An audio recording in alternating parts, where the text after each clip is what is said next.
is going to be dedicated to the quadratic forms. We're going to see soon how this relates to PDEs. But in the meanwhile, let's look at a quadratic polynomial. That is a polynomial depending on as many variables as you can think of, so xn to x1 to xn. A quadratic polynomial needs to be on the form of a sum of xi times xj times a coefficient that depends on I and j, with I and j ranging from 1 to n. Why is it called a quadratic polynomial? Because for any rescaling, you're going to have a quadratic term popping up. So if you take a rescaling of every single value, so you replace x1 by alpha x1, x2 by alpha x2, and so forth, then applying the same quadratic polynomial makes you pop up a term alpha squared in front of everything for any value of alpha. It also means that you can rewrite the quadratic polynomial as product of a matrix times a vector dot a vector. Remember this notation that was equivalent to the one I'm going to be using shortly of the smaller and bigger sign. So this notation means that the first element should be transposed, and then you can do the usual vector and matrix multiplications. If you're writing a quadratic form in this form, you can always choose capital A, the matrix that we have introduced, to be symmetric. Let's check it for the 2D quadratic form, so something that still has quite a lot of terms, that's why we're restricting to it. By following the definition, you have the quadratic form with respect to x1 and x2 being the sum of a11 x1 squared plus a12 x1 x2 plus a21 x2 x1 plus a22 x2 squared. Now, by the fact that x1 x2 is equal to x2 x1, you can merge the two terms in the center and then separate them again by redistributing the values of a12 plus a21. And so summing them up and then dividing them by 2, and this new form corresponds to a symmetric equation, a symmetric matrix in our representation. As a property, this holds in general. If P x1 xn is a quadratic form, then it can always be written as P x1 xn equals inner product of x times ax, where x is the vertical vector x1, x2 down to xn, and A is a symmetric matrix. Let's look at how we can transform quadratic forms. Now, maybe you already have the hint that because we have talked so much in this course about symmetric matrices, there is something in there that we can use. So let's try to think about it. We want to use a change of variables and go from the variable x to the variable x tilde.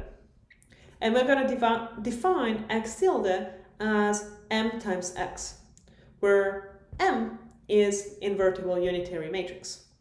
So we can go in both directions. We can also rewrite x tilde equals to m of x with the use of the Einstein summing convention. The Einstein summing convention is extremely useful to write down really complicated sums of products in a compact way. The idea is that you represent a sum over a given index as a double index. So any index that appears twice in your equation is actually summed through. Here you can see how in the normal notation you would have xi tilde equals sum over j mij xj. Now we dropped the sum over j because j appears twice inside our equation. Just for use later, we also call T the inverse of M. And there is a mistake in the notation, but we call T the inverse of M. Then we take our P of x, we know that it's the inner product between x and ax, and we replace x in both cases by t times x tilde. And we move t on the other side, and we now have the inner product between x tilde and a tilde x tilde, where a tilde is the transpose of t times a times t. This step, going from t on the left to t transpose on the right, will be explained a little further. Well,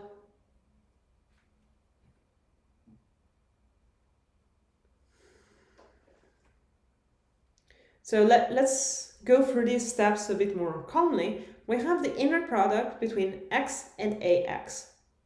So this is the sum over I and j of aij xi, this is the normal product, and xj is the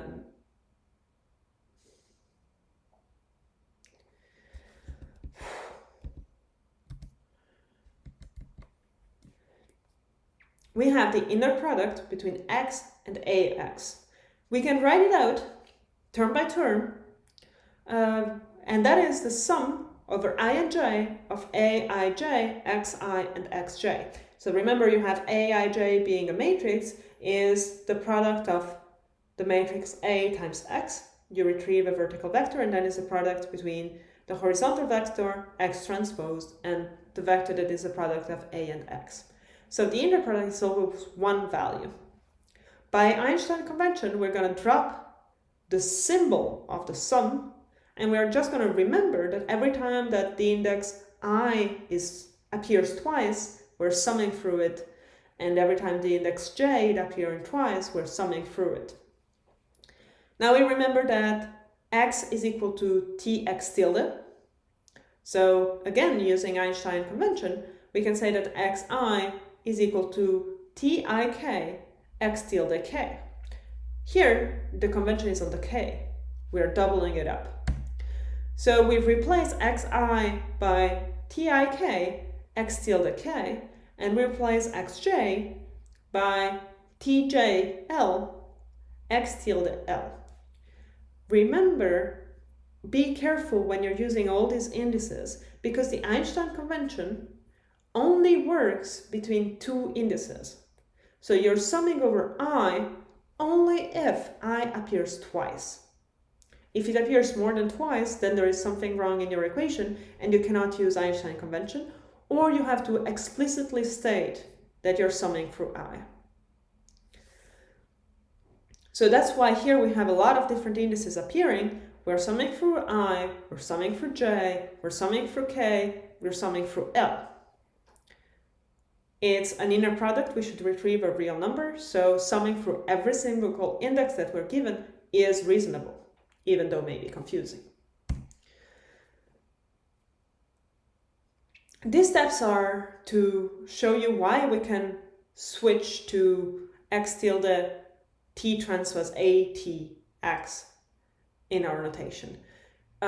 If for you it's clear, you can skip this slide, but let's go through it a bit more carefully. So on the first line, I rewrote the previous equation. I just highlight where the i's are going and where the j's are going. And you can notice that aij times tik times x tilde k is a standard matrix product.